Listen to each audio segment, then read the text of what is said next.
இவ்விடமானது நானோயா எங்கிருக்கிறது என்று பார்த்தோம்னு சொன்னால் நுவரெலியாவுக்கு இந்த ஒரு பக்கம் பார்க்கலாம், இன்னொரு பக்கத்தில் கண்டிக்கு இன்னொரு பக்கத்தில் பார்க்கலாம் மாத்தலை. இப்போ நானோயாவுக்கு வர அவர் என்ன செய்யணும்னு சொன்னால் நுவரெலியாவுக்கு போகணும்னு சொன்னால் இதைத்தான் ஒரு மையமாக நம்ம வைக்கணும். இது மட்டுமல்ல, முந்தி நானோயில ஒரு காலத்தில் நுவரெலியா வரைக்கு உயர்ந்த வண்டி ஓடப்பட்டதாக ஒரு வரலாறு இருக்கின்றது. ஆனால் இப்போது பலருக்கு, அதாவது இன்றைய இளம் சமுதாயத்துக்கு பலருக்கு தெரியாது. பல ஆண்டுகள் அது நிறுத்தப்பட்டிருக்கின்றது. மீண்டும் அது வரும் என்று நம்பிக்கை பலருக்கு இருக்கின்றது. இந்த நானோயாவில் ஒரு பெரும் நீர்வீழ்ச்சி இருக்கிறது. இந்த நீர்வீழ்ச்சியை பார்க்கத்தான் பெருமளவு மக்கள் போவார்கள். அது மட்டுமல்ல, மேற்கத்தியவர்கள் அதிகமாக கூடுகின்ற இடம் நானோயா என்றால் நானோயாவில் இருந்து கண்டி செல்லலாம், மாத்தளை செல்லலாம், நுவரெலியா செல்லலாம் என்பதற்காக இங்கு வருவார்கள். பஸ் ஸ்டாண்ட்லேருந்து எவ்வளோ தூரம் வரும் அந்த இடம்? ஒரு 3 கிலோமீட்டர். 3 கிலோமீட்டர். 1.5 கிலோமீட்டரா? 3.5 கிலோமீட்டர்.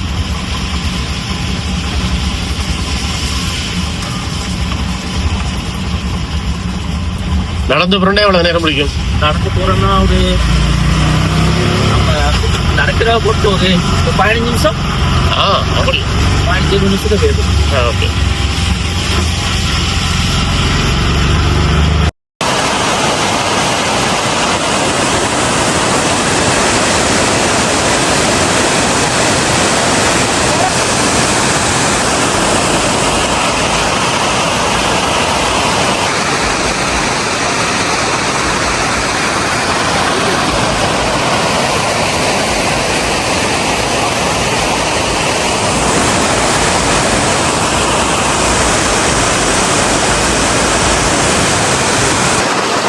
அழகிய நீர்வீழ்ச்சி, கண்கொள்ளா மகிழ்ச்சி நானோயாவில் இருக்கின்ற நீர்வீழ்ச்சி. உல்லாச பயணிகளுக்கு மிக விருந்தான இடமாகவே இந்த இடத்தை சொல்லிடும். அது மட்டுமல்ல, இந்த நீர்வீழ்ச்சியில் வர நீரை அம்மன் அருகில் இருக்கிறதால் அவர்கள் கற்றோடு எடுத்து இந்த நீர்வீழ்ச்சியில் வருகின்ற நீரை பருகி வருகிறார். எவ்வளோ பெரிய சந்தோஷமான மழையோ வெயிலோ சனி ஞாயிறுகளில் இங்கே கட்டாயமாக உல்லாச பிராணிகள் மட்டுமல்ல, ஸ்ரீலங்காவிலே பல மாகாணங்களுக்கு வருவர்கள் கூட இங்கே வருகின்ற வழக்கம் இருக்கிறார்.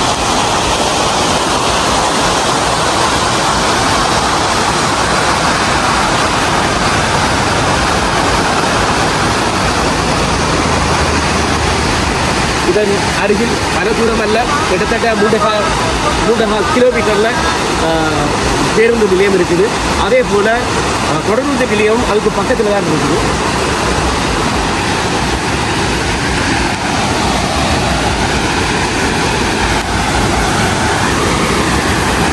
இந்த பகுதியில் சாதாரணமாகவே சிறு சிறு அங்காடிகள் இருப்பது வழக்கம்.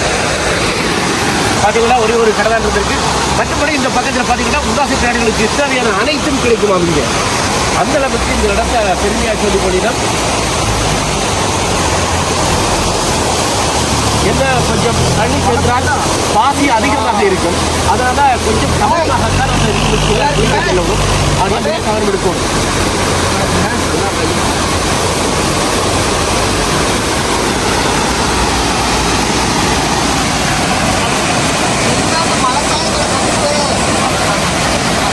மழைக்காலம் இங்கு இருக்கின்ற சிறிய வியாபாரிகளுக்கு எல்லாம் மிக வேதனையாக தரும். ஆனால் என்ன செய்வது, மலைநாடு என்றால் மழையும் குளிரும் அடிக்கடி வருவது இங்கு வழக்கமாகும். இது நானும் மட்டுமல்ல, போன்ற பல இடங்களுக்கும் இதுதான் நிலை.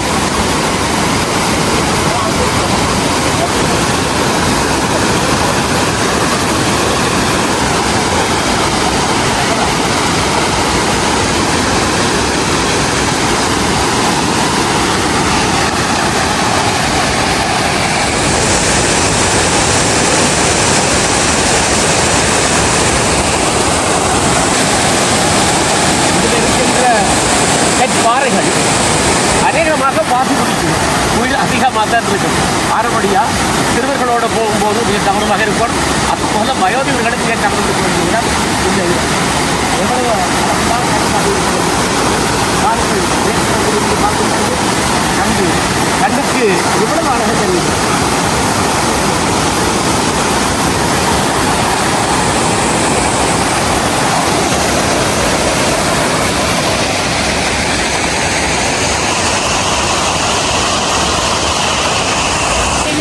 வாராமல் கொண்டு போட்டு அவங்க வராங்க.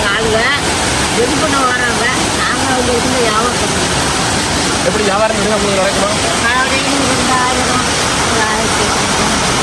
நீங்கள் எவ்வளோ காலம் வாங்கி கடை வச்சுருக்கீங்க? இது வந்து நான் ஒரு 10 வருஷம். இந்த பக்கத்தில் உள்ளவங்களும் இப்படி இருக்கிறவங்க அதை பற்றியா தெரியுமா?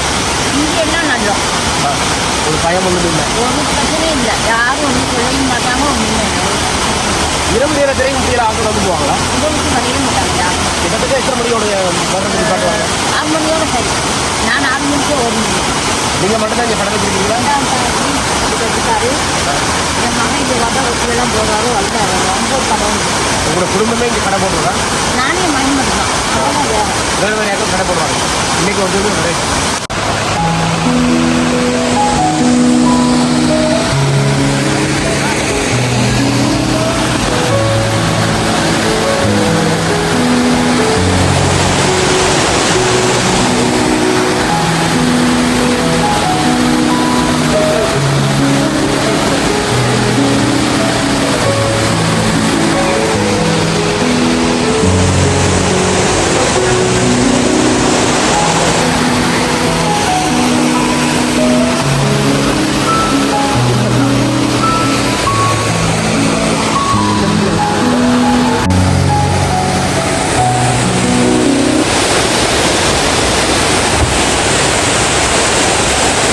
எல்லாரும் குடிக்கலாம்ன்றத அதை எழுதியே வச்சுருக்கோம். மறுபடியாக பயம் இல்லாமல் இங்கே குடின்னு குடிக்கலாம்.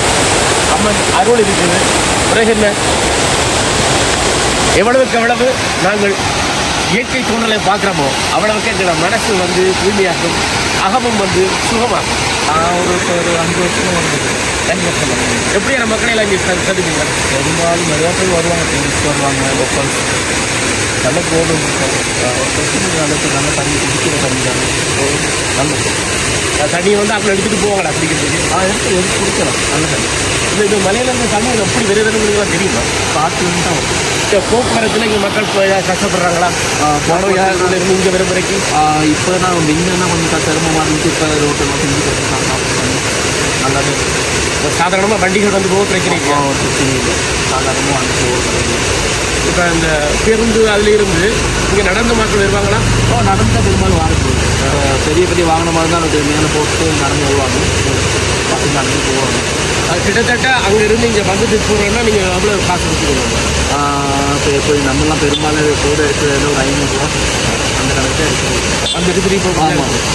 வர்றவங்க உடனே குளிச்சுட்டு போகும் வரைக்கும் நீங்கள் நின்று பார்த்து ஆமாம். நம்மளால் இந்த உதவி அதை செய்யறது எங்களை கூட கேட்டிங்க நின்று குளிச்சுட்டு போக சொல்லி. ஆமாம். இந்த குளிர் ஒரு பக்கம், இன்னொரு பக்கம் வழுக்கு மாறைகளில் வழுக்க வந்ததால் நாங்கள் குளிக்காமல் போகிறோம். நிச்சயமாக நீங்கள் எல்லாரும் வந்து இந்த இடத்துக்கு செல்வது வந்து ஒரு சிறப்பாகவும் மகிழ்ச்சியாகவும் இருக்கும். இந்த பகுதி இந்த பக்கத்தில் இந்த பைப்பில் வந்து தண்ணி போடுறது, தண்ணி வெளியில் ஏற்றுறதுக்கா நம்ம குடிக்கிற தண்ணி. அதாவது அங்கிருந்து வர்ற தண்ணி வந்து ரொம்ப போகுது. நம்ம குடிக்கிறதுக்காக எஸ்டேட்டோட மக்களுக்கு போகும். மக்கள் காற்று வந்து போகுது.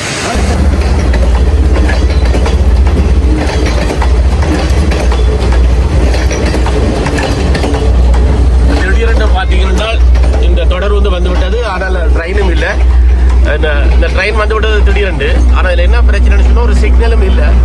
சாதாரணமாக நடந்து போகிறவர்களுக்கு இது விபத்து ஏற்படுவதற்கான வாய்ப்பு இருக்கு. நல்ல வேளை இந்த ஆட்டோ தம்பி சரியா பார்த்து நிப்பாட்டிட்டார்.